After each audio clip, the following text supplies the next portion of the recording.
In this presentation, I'm going to show you how to install OpenLink's multi-tier server components on a Windows operating system.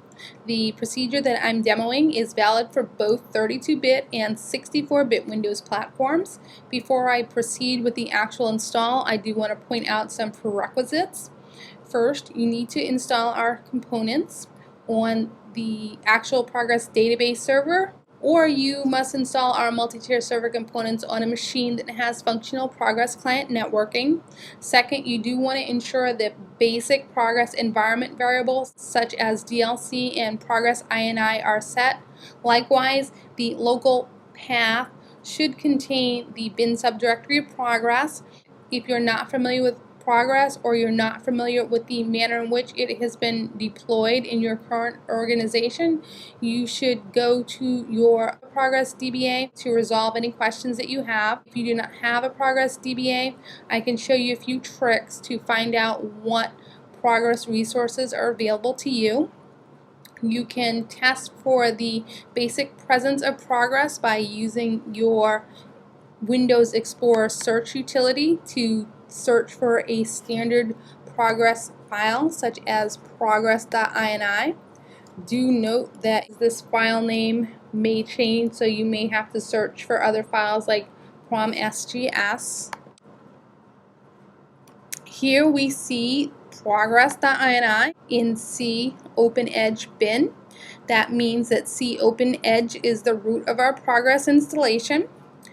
This installation should have an install subdirectory, and that install subdirectory may have a response file that shows us what's actually installed on the box. So let's check that out.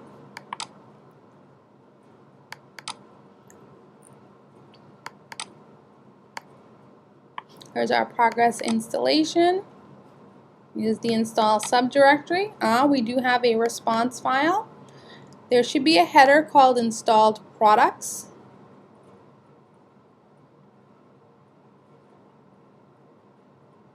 There it is, and we see that this has the full Progress DBMS install, some 4GL development tools, and some Progress client networking. Even though this is a Progress database server, we're actually going to be working with this machine's Progress client to establish our connection. You'll see that later. We can exit out of here, and we're just going to check our environment variables real quick. We can use the system utility to do that. System appears in the root of the control panel. There it is. Double click that.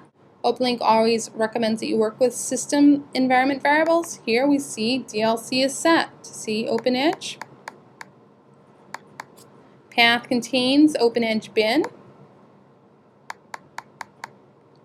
And Progress INI is set as well. We're all set to perform our OpenLink server components installation. The typical multi-tier server components installation comprises 3 files. You want to make sure that you have these 3 files. First, you need a multi-tier request broker. This is a generic listening service that responds to all connection requests coming in from OpenLink client components. You're not going to be able to establish any type of connectivity without this. Second, you want to have an OpenLink database agent, a Progress database agent.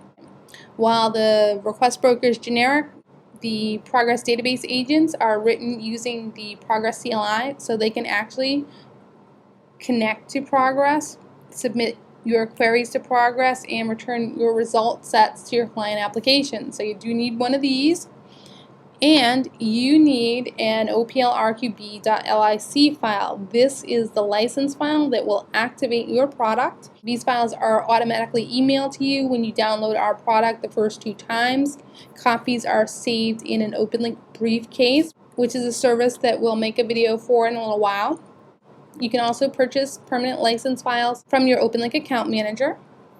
That said, let's kick off the install process. We recommend that you start with the request broker. This is the broker's splash screen. View the terms of our license agreements. And provided that you do agree with the terms of use of our software, click the I accept checkbox. Click Next.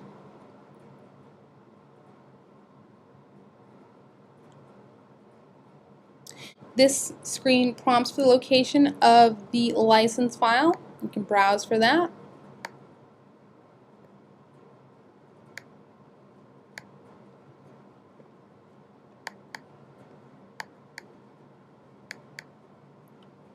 You only need to pass the location, not the full path to the file. So I'm just going to pass desktop, where my license is located. Click Next.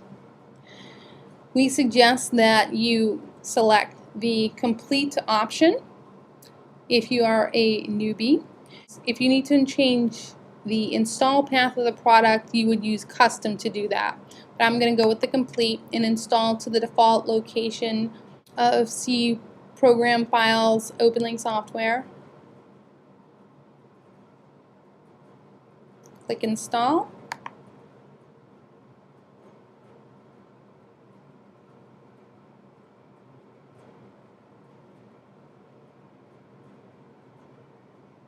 Allow the product to install. This may actually take some time.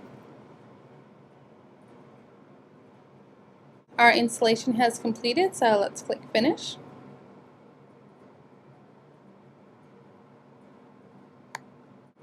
The installation procedure for the database agent is almost identical, however, it will not ask for a license file.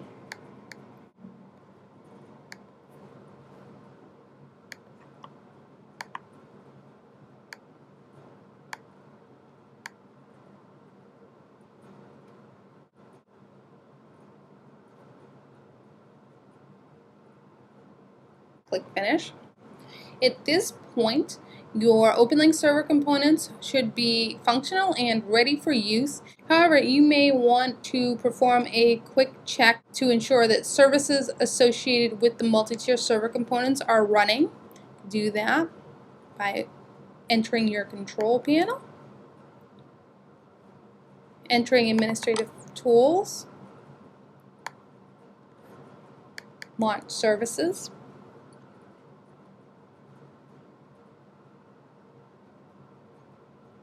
You always want to ensure that you have a running OpenLink request broker in your services list box.